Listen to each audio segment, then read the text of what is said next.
Coverage brought to you by Marbill Coaches of Beath. Marbill, for all your coach hire needs.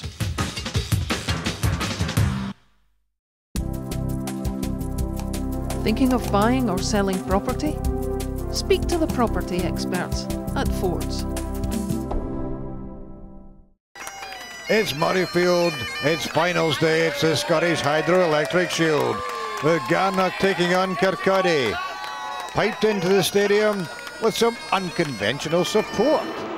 Garnock were here last year in the Shield final, they lost by 1 point.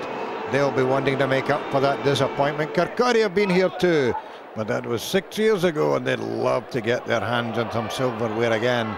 And it was the men from Beveridge Park who struck the first blow. Great tackle there by Ross Miller on Ian Gillis. Kirkcaldy keeping the ball alive out to Quentin Sanft. Taken on by Mark Thompson. And the Island spotted a penalty. Kirkcaldy, well, they're going to have a wee shot anyway, but nothing coming of it. Back into midfield for Sanft to open the scoring after only 2 minutes with a very simple penalty. Again, Kirkcaldy making their early intentions very, very clear. A terrific run down the left wing there by Jordan Webster. Up to the Garnock 22.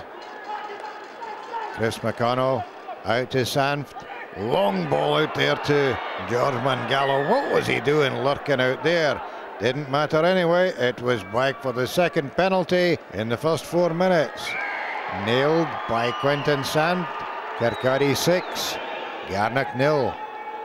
Terrific leap there by Jimmy Brockett on the Kirkcaldy 22. And a big drive from Garnock. Greg Wallace organising the defence and then sucked in to try and stop the drive, leaving the gap round the fringe, and onto it like a flash was Paul McCrory, the Garnock skipper, getting them on the board after only 6 minutes, and Kurt Jacobson slotting the conversion to take him ever nearer that 3,000 point mark for Garnock. It was nip and tuck for quite a long time then in the first half, and Garnock starting to put on a wee bit of pressure again. Run around there by McCrory off Michael Jameson, and was Jacobson going to get the try? No, held up just short. McCrory in there, guddling for the ball, taken on by Alan Brockett, and with the defence in just a wee bit of disarray. Oh, Stuart White spotted that gap and threw it like a flash in under the posts, and that was a gem of a try. Jacobson added the conversion. 14 points to 6 to Garnock. Then with 8 minutes to half time, long kick downfield by Quentin Sanft, but just a wee bit over eager there by Ian Gillis, spotted by Andy Ireland, and Paul McCrory's penalty took Garnock into a half-time lead of 17 points to 6. And on the back pitches, Kirkcaldy ladies had beaten Glasgow University to lift the SWRU plate. Thinking of buying or selling property? Speak to the property experts at Fords.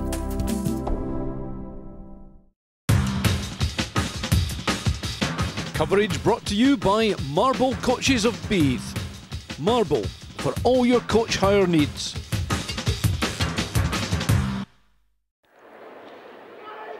"11 points adrift going into the second half. Kirkcaldy knew they would have to pull out something special, and the man to lead that charge was skipper Greg Wallace, taking play into the Garnock 22. Sanft linking up there with Colin Harvey. The line in sight. Chris McConnell taken out there by Jamie Brockett, but keeping the ball alive. And the Ireland had spotted a penalty, and nothing coming from that one. So up steps Sanft and did exactly what he'd done in the first half.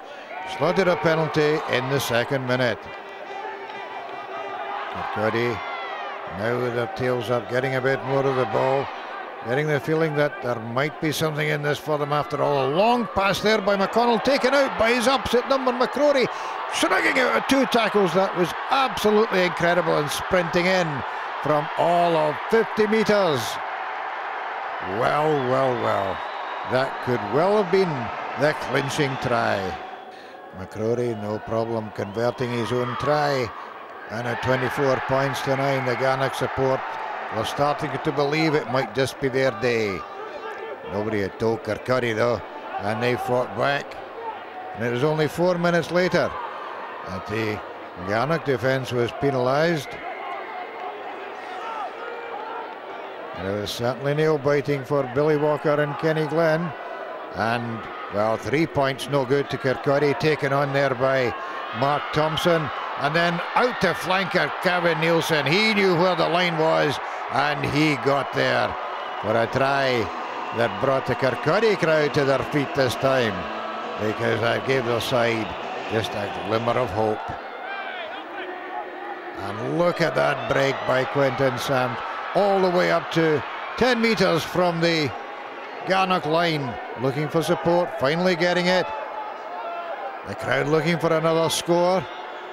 Sanft up to number 8, Craig Wilson. Wilson halted just inches short of the line by a great tackle there from Fraser Thompson.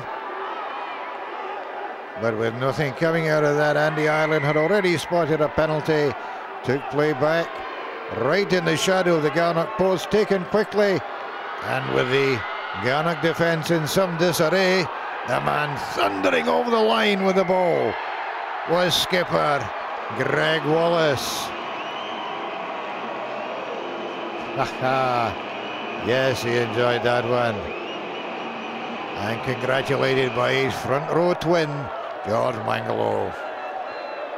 Sanft pulled the score back to 24-21 with that conversion, and you could cut the tension with a knife. And Kirkcaldy now with their tails up, really taking the play to Garnock. Swinging the ball across field, well picked up there by Samt, looking for a wee gap, taken out by Stuart Wilson. And the Island spotted the penalty, and offside. Thank you very much, said Samt, as he banged over the conversion that tied the scores. Oh boy, the look on Dave McIver's face says it all. This is going to go to the wire.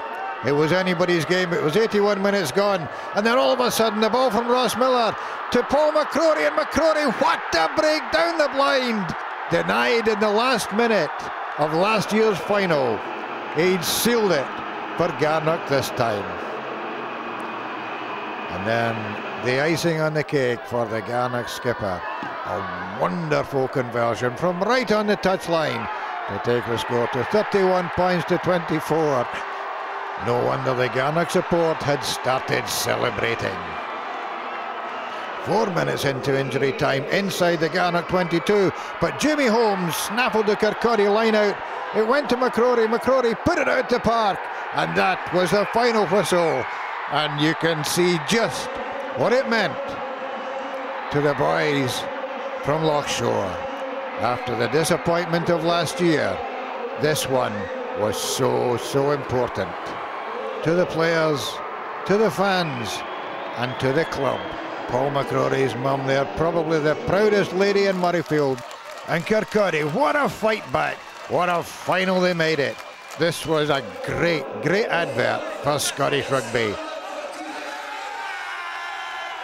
It's a dream come true, to be honest. Last year it was devastating, to be honest. Last couple of minutes we had a chance to win it, losing by a point. Yeah, devastating. But this year, credit to the guys, 24 each with a couple of minutes to go. We pulled out from somewhere. I don't know where we got it, but we pulled it out. I don't think we brought eight buses with us today. So it's incredible. These guys support us all year round, and it's just great to get them here again today. So it's third time lucky for Garnock at Murrayfield as they lift the Scottish Hydroelectric Shield. This is Ron Evans for Scottish Rugby Television at Murrayfield. Coverage brought to you by Marbill Coaches of Beath. Marbill, for all your coach hire needs.